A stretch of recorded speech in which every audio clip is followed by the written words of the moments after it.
Ayan, isang top economist ang nagbigay ng babala tungkol dito kay Bitcoin kung saan ay maaari daw po itong mag-collapse ng 74%.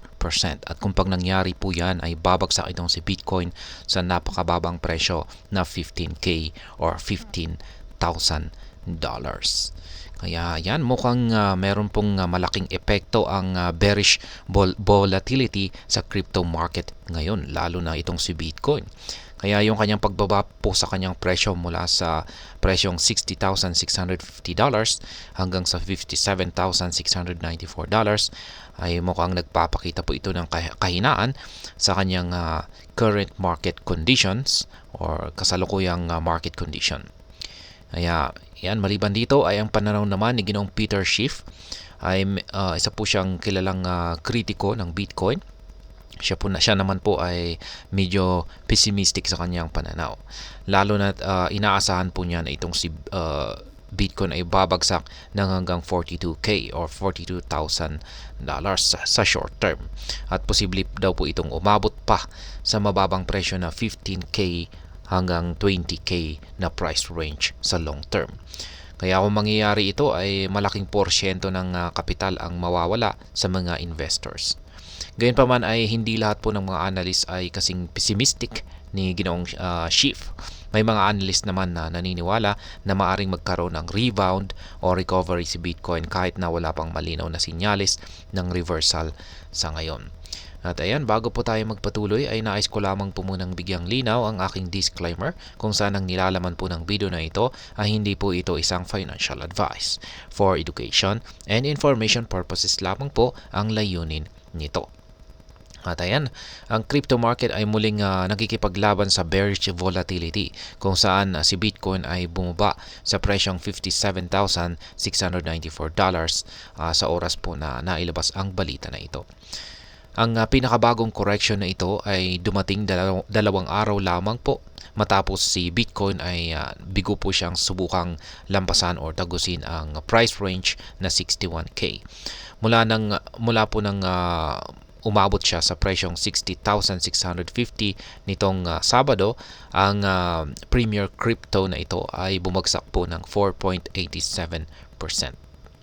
Habang marami sa market ang umaasa sa isang short-term rebound, ang kilalang economist at matagal ng Bitcoin skeptic na si Ginoong Peter Schiff ay nagbigay po siya ng isang warning or babala sa mga investors ng cryptocurrencies. Sa isang kamakailang commentary tungkol dito kay Bitcoin sa X ay sinabi po ni Ginoong Peter Schiff na magkakaroon daw ng substantial decline sa presyo ni Bitcoin batay sa kanyang interpretasyon na isang triple top formation sa charts. Ang pinakabagong caution or babala ni Ginoong Peter Schiff ay sumusunod po ito sa isang string of bearish forecast. Ngunit sa pagkakataong ito ay kanyang iminungkahi na si Bitcoin ay maaring bumagsak ng mas mababa kaysa sa inaasahan ng maraming analyst.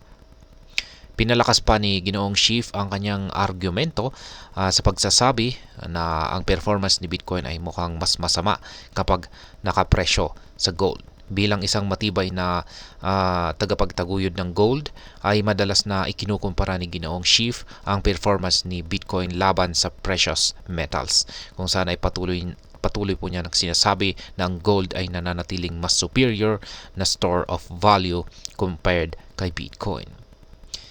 Ayan, si Bitcoin ay bumalik po sa presyong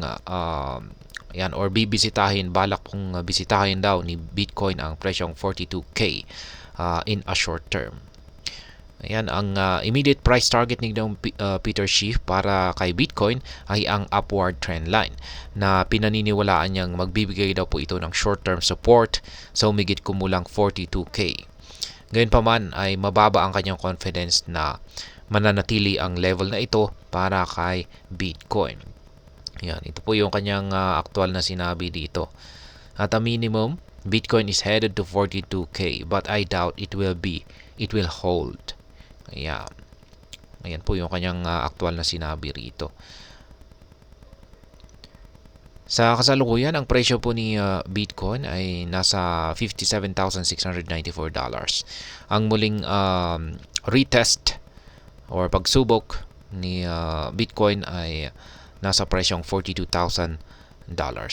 At yan, mawawipe out ang 27% ng capital ng mga investors dito kay Bitcoin kapag nangyari ito. Kaya gayon pa man ay ang bearish outlook ni Ginoong Peter Schiff ay hindi po ito nagtatapos sa 42K. Yan, sinabi po niya na babagsak pa yan sa long term. Yan, long term 15K to 20K range ang kanyang ibabagsak. Short term lamang po yung 42K na yan. Kaya yan, ayon po sa kanya ay si Bitcoin ay maaari daw pong bumagsak or bumalik sa long-term support zone nito kung saan ay ang price range na nasa 50K to 20K. Isa po itong price level na hindi pa nakita mula noong bear market na taong 2022. Kaya kung mangyayari ang senaryong ito ay magresulta po ito sa isang dramatikong 74% na pagbaba mula sa kasalukuyang mga presyo. Kaya malinaw ito ay magwa-wipe out. Yan, mawa-wipe out or malilinis po talaga lahat ng mga kamakailang gains or kita dito kay Bitcoin mula po sa bull market na ito. Kaya yan ang isang bearish forecast para kay Bitcoin ay isa po itong prevailing sentiment sa mga crypto enthusiast. Gayon pa man ay maraming community analyst yan ang hindi gaanong pessimistic kaysa kay Ginoong Schiff. Kaya ayon sa isang kamakailang update ng analyst na si Ginoong Ali Martinez, ang mas malapit na pagsusuri ng Bitcoin MVRV momentum ang siyang nagpapakita na si Bitcoin ay nasa downward spiral mula nang bumaba ito sa presyong $66,770 nitong Hunyo. Sa ngayon ay walang malinaw na mga palatandaan ng isang reversal ang lumitaw o lumabas kung saan ay sumusuporta sa karagdagang bearish trend. Kaya ayan. Yan po yung actual na tweet ni Ginoong Ali Martinez.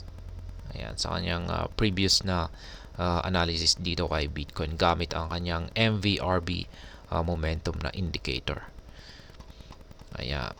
Ayan, hanggang dito na lamang po tayo sa video na ito mga ka-crypto. Sana po ay inyong nagustuhan ang aking paliwanag sa video na ito. Kung inyo po itong nagustuhan ay pakiclick lamang po ang like button nito. Para naman po sa mga bago lamang dito, kayo po ay aking inaanyayahan para mag-subscribe.